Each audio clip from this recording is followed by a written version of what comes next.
Welcome back, ladies and gentlemen. We have Jonathan here. My name is Mark Brown, and in the previous video, we went over the goal setting process, and an acronym we like to use to help fabricate that is the SMART principle. So Jonathan, you know, in your bowling journey in high school, here our S stands for specific. Can you give our viewers a specific example of where you use the S in specific and the SMART principle? Yeah, Mark, man, being in high school again, bowling was something that I definitely really enjoyed doing. It became less of a hobby and more of a passion. So with that being said, man, one of the specific goals that I had was to make it to state was a general goal for me. But one of the more specific goals was for me to make it to the next round in state. So I started off, I believe it was in just the qualifying round, and then you had the quarterfinals, the semifinals. So I wanted to make it to the next round. And that was one of the specific goals that I had from the general goal of just making it. Sounds good. All right, and next we have the M, which is measurable. Can you kind of share with the viewers how were you able to measure that goal? For me, man, I kind of looked at my competition a little bit.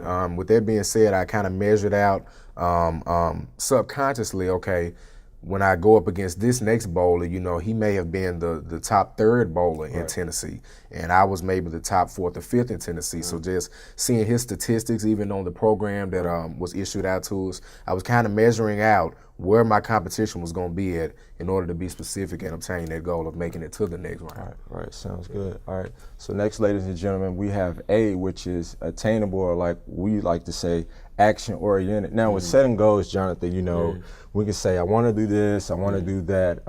What did you put into action to go further towards that goal? Because you can say you want something, but you have to put in the time with it as well. I think the one thing that I tried to make sure that I kept in action was, again, making sure that I had a lot of practice before I went to the state tournament. I believe the state tournament was sometime in January. I started going really hard in the bowling alley 2 or 3 times a week, starting in like December. So I definitely made sure that I stayed consistent with that, and that was a good way, man, for me to obtain the goal. And consistency, I hear you say consistency, that's big as well, because you want to, like I said, you want to put in the time, but you want to be consistent over the process as well. That's good, that's good. All right, next, ladies and gentlemen, we have R, which is realistic. Now, Jonathan, and there's another thing with the goal setting process. You want to be realistic. Give us an example, if you haven't already, of how would you be a realist with it, and then give us an example that you would say would be unrealistic. I would say the realistic goal within the SMART goal process that I had for myself. I believed in my ability to do, the sport set out. So I knew that it was definitely going to be attainable and realistic for me to make it to the next part of the tournament. It was just a matter of getting it done. Definitely believed in my ability, definitely had a good confidence and a good gist of, man, Jonathan, you can do this. But the unrealistic thing, probably for me being a junior at the time, would be to say that I'm gonna be a national champion. It's kind of really out of the way to be 17 years old, man, in high school. I haven't even took the ACT yet. So how can I be a national champion and I haven't even taken the ACT? So with that being said, man, that was something that was probably a little bit more on the unrealistic side of the SMART goal.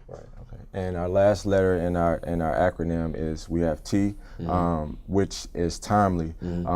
Just kind of explain to our viewers, the time that it took to get towards that goal. My junior year was a long year, and simply because back to the pun that I mentioned about the ACT, I had to get prepared for that. So that was kind of big on the academic side. Then you get to the athletic side of the SMART goals. The timeliness was very strict. I had to make sure that I had everything precisely in order as far as my practice, as far as my academics. Had to get my priorities in order. That's big, man, for teenagers, man, is to try to make sure you got your priorities in order.